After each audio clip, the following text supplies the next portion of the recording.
မင်္ဂလာပါ look ဆိုတာကြည့်တာတစ်ခုတော့မဟုတ်ဘူးဆိုတာသိပါသလားနောက်ကစလုံးလေးတွေလိုက်ယုံနဲ့အထိပ္ပယ်တွေအများကြီးပြောင်းသွားပါတယ်ဘယ်လိုမျိုးလဲဆိုတော့တစ်တစ်ခုခုကိုဂရုစိုက်တာဆိုရင် look after ပါ I look after my kids ငါကလေးတွေကိုငါစောင့်ရှောက်တယ်နှစ်ပြောင်းနေတာကိုရှာဖွေတာဆိုရင်တော့ look for လို့သုံးပါ I'm looking for my phone ငါဖုန်းကိုရှာနေတာသုံးအဘိဓိယံဒါမှမဟုတ်ဖုန်းထဲမှာအချက်လက်ရှာတာဆိုရင် look up ပါ look up the word အဲ့ဒီစလုံးကိုရှာကြည့်လိုက်ပါလေး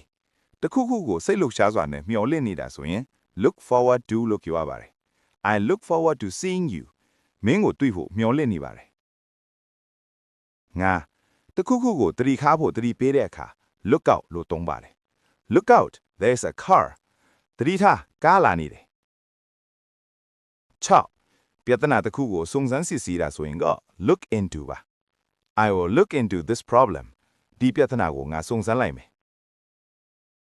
ခုနှစ်နောက်ဆုံးတစ်ခက်လူကိုနေတာအထင်သေးတာဆိုရင် look down on လို့ခေါ်ပါတယ် never look down on anyone ဘယ်သူကိုမှအထင်မသေးပါနဲ့